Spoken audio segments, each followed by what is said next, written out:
चंदगड विधानसभा 2024चे शाश्वत नेतृत्व व उद्याचा विधानसभेतील बुलंद आवाज आदरणीय मानसिंगराव खोळे साहेब, चेअरमन अथर्व दौलत साखर कारखाना यांचे या ढोलगडवाडी नगरीमध्ये सहर्ष स्वागत। हे गाव जे आहे आमचं, हे अगदी मध्यवर्ती ठिकाण आहे। या ढोलगडवाडीचा ढोल ज्या ठिकाणी वाजतो की जे विचारांचं वारं जे आहे हे अगदी वेगळ्या पद्धतीनं असतं। सगळ्या पद्धतीचं राजकारण किंवा गटतट असले तर विकासाच्या कामामध्ये निश्चितपणानं वेगळी भूमिका घेऊन येतं। निश्चितपणानं आपल्या या जनआशीर्वाद या सभेसाठी सर्व ग्रामस्थांच्या, सर्व महिलांच्या, आमच्या सर्व आपल्याला शुभेच्छा आहेत। या ठिकाणी सर्वच ग्रामस्थ या ठिकाणी आपल्या बिनविरोध ज्या निवडणुका झालेल्या आहेत, मग सेवा सोसायटी असेल, दूध संस्था असेल, या सर्व पदाधिकारी आहेत। यामध्ये सरपंच मॅडम सुस्मिता संजय पाटील आहेत, गावच्या सेवा सोसायटीचे चेअरमन गावडो हनुमंत आहेत, व्हाईस चेअरमन प्रकाश बुगुलकर आहेत, नुकतेच दूध संस्थेचे चेअरमन आणि गट विकास अधिकारी गट विस्तार अधिकारी म्हणून सेवानिवृत्त झालेले आमचे विलास कांबळे सर आहेत। आणि खऱ्या अर्थानं तुमच्या नेहमी या ठिकाणी ज्या साखर उद्योगाच्या समस्या असतील, काय असतील, आमचे धडाडीचे गावचे ज्येष्ठ नेते मारुती कदम आहेत की प्रत्येक वेळेला कुठला नाही कुठली तुमची सभा असली आणि त्यांनी प्रश्न विचारला नाही असं नाही आहे। मी प्रथमतः या ठिकाणी आमच्या सर्व ग्रामस्थांच्या वतीनं आपलं या ठिकाणी स्वागत करतो आणि गावच्या वतीनं या ठिकाणी आपल्याला शाल, श्रीफळ व पुष्पगुच्छ देऊन या ठिकाणी गावच्या मान्यवर मंडळी, सरपंच, सेवा सोसायटी चेअरमन गावच्या वतीनं या ठिकाणी साहेबांचा या ठिकाणी शाल, श्रीफळ व पुष्पगुच्छ देऊन स्वागत करावं अशी मी विनंती करतो। चेअरमन पद जर का ऐकलं तर तुम्हाला वाटत असेल की कुठला तरी खूप मोठा माणूस, तसं नसून मी एक अतिशय सर्वसामान्य माणूस आहे। मी सर्वसामान्य जीवन जगणं खूप पसंत करतो, कारण आपल्या सर्वांच्या सारखंच माझ्या आयुष्याची सुरुवातसुद्धा अशीच अतिशय सर्वसामान्य कुटुंबातून झालेली आहे। माझी आई शेतकरी, एक छोटीशी आमची 1.5 एकर शेती होती। इथं जवळच हालेवाडी म्हणून आजरा तालुक्यामध्ये गाव आहे, तिथं माझा जन्म झाला। आई शेतकरी होती आणि आजसुद्धा शेतकरी आहे, कारण तिच्या अंगवळणी शेती करणं हेच पडलेलं आहे। तिला घरात बसून आजसुद्धा चैन पडत नाही म्हणून शेतात जाते। तर त्या आईचे आणि वडील मुंबईला गिरणी कामगार, हे गिरणी कामगार हे पद असं होतं की मुंबईला असले की गिरणी कामगार आणि गावी आले की शेतकरी। एक छोटीशी 1-1.5 एकर शेती करायची, पर्याय नव्हता शेतीत राबल्याशिवाय। तेव्हा मला सुद्धा आणि माझ्या भावाला, आम्ही दोघं भावंड होतो आणि आई वडील, आम्हाला शेतीत जाऊन काम केल्याशिवाय पर्याय नव्हता, कारण उदरनिर्वाह चालवायचा होता, जीवन जगायचं होतं। अशा परिस्थितीतून मी वर आलो। त्यामुळं चिखलात पाय लाल करून, कष्टाची कामं करून वर यावं लागतं। तेव्हा कष्ट काय असतात ते सगळे कळतात, जे तुम्ही सर्वांनी सुद्धा केलेले आहेत।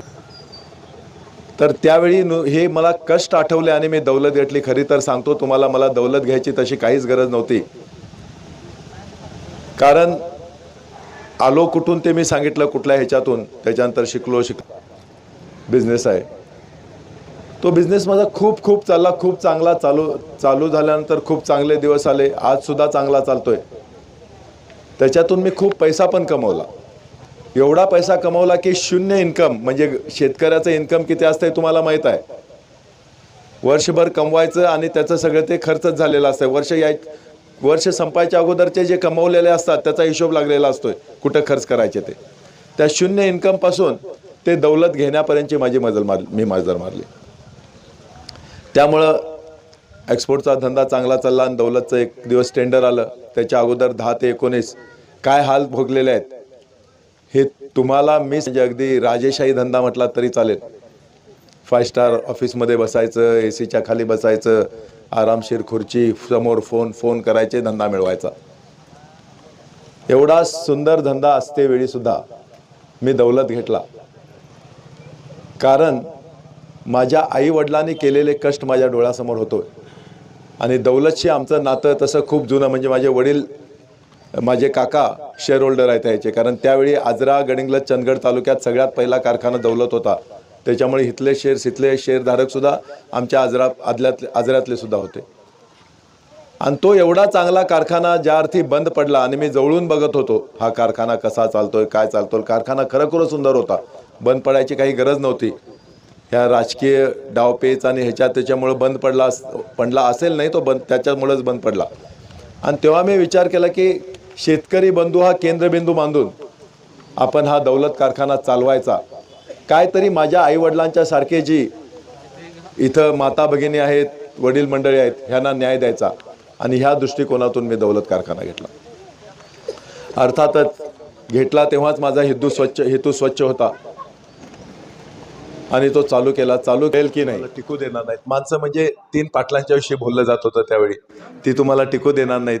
पण मी खूप ध्येयवेडा माणूस आहे, म्हटलं घ्यायचं आणि चालवायचं. कारण ह्याच्या पूर्वीची जी इतिहास होता दौलतचा तो काही चांगला नव्हता. टेक्निकल गोष्टी, जुना कारखाना आहे, कसाही करून चालू करवायचा आणि मी ते चालू करेन ह्याची मला खात्री होती, कारण मी स्वतः इंजिनियर आहे आणि आम्हाला जमतं ते एखादं मशीन बिघडलेलं असतं तर दुरुस्त करून चालू करायला.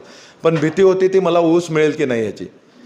पण तो ऊस मी पहिल्या दिवशीच क्रशिंगच्या सीझनला बघितला तर तो अड्डा पूर्ण भरलेला होता. हे तुमचं दौलतवरचं प्रेम होतं. कारण तुमचे पूर्वी 2 वेळचे पैसे 2010 सालचे तासगावकरचे पैसे अडकलेले होते, अप्पी पाटलांच्या वेळचे पण पैसे अडकलेले होते, तरीसुद्धा तुम्ही ऊस देतेवेळी काकू केला नाही. कारण तुमचं दौलतवर प्रेम होतं. दौलत म्हणजे तुमचा कणा होता, दौलत म्हणजे तुमचा प्राण आत्मा होता. अगदी बाळाला जपल्यासारखं तुम्ही दौलतला जपत होता. त्याच्यामुळं माझं बाळ जगलं पाहिजे ह्या हिशोबानं तुम्ही काही विचार न करता, माझ्या ऊसाचे पैसे मिळणार आहेत की नाही, पूर्वी बुडालेत, ते काही विचार न करता तुम्ही मला ऊस द्यायला सुरुवात केला. अर्थात तेव्हाच मला समजून आलं की तुम्ही दौलतवर खूप प्रेम करता. आणि मी तेव्हा ठाण मांडली की इथं काहीतरी चांगलं करायचं, शेतकरी बंधूंचं काहीतरी चांगलं करायचं. अर्थात दौलत चालवली. जी दौलत चालवायला आणि चांगल्या पोझिशनमध्ये यायला मला वाटलं होतं की 7-8 वर्ष लागतील. पण तुमच्या प्रेमामुळं मी माझं तन मन धन सगळं घातलं, रात्रीचा दिवस केला आणि मला वाटलं होतं 7-8 वर्ष लागतील. पण तुमच्या प्रेमामुळं म्हणजे तुमचा जो ऊस सप्लाय झाला एवढा चांगला की ते 3 वर्षामध्ये मी लाईनवर आणली. एवढी लाईनवर आणले की 2010 साली या दौलतला ऊस गाठला की पैसे मिळत नव्हते कुणाचेही, मग ते शेतकरी असू देत, आपले कर्मचारी असू देत किंवा तोडणी वाहतूकदार असू देत.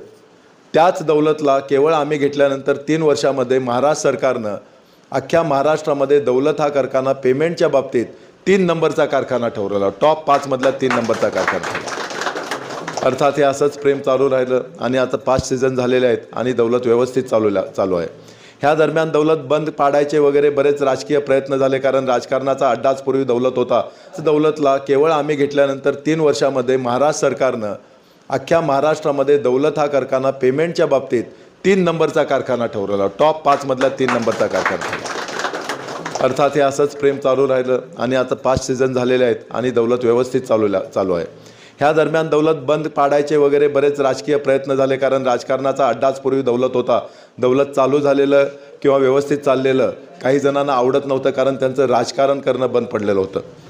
पण मी पण तेवढा कच्चा नाही आहे, कारण माझे साखर एक्सपोर्टच्या निमित्तानं बऱ्याचशा मंत्री संत्र्यांशी संबंध आहेत, आमदार खासदारांशी संबंध आहेत. त्यामुळे त्यांनी केलेले सगळे प्रयत्न मी आणून पाडले आणि दौलत अविरत चालू ठेवला. आणि तुम्हाला ही पण गॅरंटी देतो की कितीही कोणीही प्रयत्न करू देत बंद पाडायचे, माझी ती जबाबदारी पण आहे आणि ती आपण सर्वांची गरज पण आहे. अजून 34 वर्ष ही दौलत माझ्या ताब्यात आहे आणि 34 वर्षापैकी एकही वर्ष दौलत मी बंद पडू देणार नाही, ह्याची मी तुम्हाला इथं ग्वाही देतो. कारण जी 9 वर्ष दौलत बंद होती त्यावेळी तुम्ही यातना काय भोगलात ते माहीत आहे. आणि तुम्ही जेव्हा मी म्हणतो त्यावेळी माझ्या डोळ्यासमोर माझे आई वडील येतात, कारण त्यांचे कष्ट, मी लहान असतेवेळी त्यांच्यासोबत मी केलेले कष्ट आणि त्यांनी केलेले कष्ट हे सगळे डोळ्यासमोर येतात. अर्थातच हे सगळं करत असतेवेळी मी बघितलं ह्या भागामध्ये की बरेच जण माझ्याकडं, शेतकरी बंधू माझ्याकडं नोकरीसाठी येत होते, मुलाची नोकरी असेल किंवा कुणाला लावण्यासाठी. पण आपल्याकडे दौलतमध्ये मुळातच जास्त नोकर भरती असल्यामुळं मी लावू शकत नव्हतो. मग त्या अनुषंगानं काहीतरी करायचं म्हणून एक गेल्या वर्षी नोकरी मेळावा भरवला, रोजगार मेळावा. आणि त्यावेळी बघितलं तर आम्हाला 7,000 ॲप्लिकेशन्स आली होती फक्त दौलतच्या आसपासच्या भागातून, ती पण 8 ते 10 दिवसामध्ये. जर आसपासच्या भागातूनच तरच 8 ते 10 दिवसामध्ये एवढे ॲप्लिकेशन्स आले होते. तर माझ्या भागामध्ये त्याच्यावर आम्ही हिशोब काढला, जवळपास 1 लाख बेरोजगार होते. आणि ह्या बेरोजगार युवकांच्या विषयी कुणी काही विचार केलेला नव्हता. आणि हा विचार सरकारनं केला पाहिजे. सरकार म्हणजे ज्या त्या भागातलं सरकार म्हणजे जिथला तिथला आमदार. पण त्याच्याविषयी कुणीही विचार केला नाही, आमदारांनी विचार केला नाही. आणि मला वाटलं मी ह्याच्यामध्ये काहीतरी केलं पाहिजे आणि मी रोजगार मेळावा भरवला आणि मी 1000 मुलांना नोकरी दिली. पण माझे पण व्यक्तिगत कॅपॅसिटीवर करायचं म्हटलं तर काहीतरी लिमिटेशन्स आहेत. मी 1000 भर लोकांना किंवा दौलतशी संबंधित घटकांना खुश करू शकतो. पण मला जर का तालुक्याचा विचार करायचा झाला तर म्हटलं राजकारणात उतरलं पाहिजे. आणि ते कारण आहे मी राजकारणात येण्याचं. अर्थातच दौलतच्या रूपी मी थोडेफार तुमची प्रॉब्लेम्स होते ते सॉल्व करण्यामध्ये यशस्वी ठरलेलो आहे. पण तालुक्याचे प्रॉब्लेम सॉल्व करायला पाहिजेत तर आमदारकी अतिशय गरजेची आहे. आणि आमदारकी गेल्यानंतर मी सगळ्यात महत्त्वाचं काय करणार आहे तर प्रत्येक घरातली एक व्यक्ती तरी नोकरीला कशी लागेल ह्याचा प्रबंध करणार आहे. आणि त्याचं कारण असं आहे की घरातली एक व्यक्ती नोकरीला लागली तर त्या अख्ख्या कुटुंबाचा पूर्ण आयुष्यभराचा उदरनिर्वाहाचा प्रश्न मिटतो. कारण आपण लोक बरेचसे सगळेजण शेतकरी आहोत. शेतीच्या उत्पन्नावर आपण जगू शकतो पण प्रगती करू शकत नाही. प्रगती करायची म्हटलं तर जोडीला काहीतरी नोकरधंदा म्हणा किंवा एखादा उद्योग बारीक सारीक पाहिजे. आणि तो आणणं अतिशय गरजेचं आहे, ज्याच्याविषयी अजिबात आपल्या इथं काहीच प्रयत्न झाले नाहीत. आणायचे तर सोडून द्या, उलट शिनोळी MIDC कित्येक कारखाने होते ते बंद पडलेत. दौलत पण बंद पडलेलाच होता. हलकर्णी MIDC आहे ती तर रिकामीच पडलेली आहे. आजरा आणि गडिंग्लज MIDC सुद्धा तीच गत आहे. तर ह्याच्याविषयी काहीच प्रयत्न झालेले नाहीत. आणि मला तर जर का ते प्रयत्न करायचे असतील तर मी इंडिव्हिज्युअल वैयक्तिक कॅपॅसिटीवर हे एवढं सगळं करू शकत नाही. आणि म्हणून मी राजकारणात उतरलो.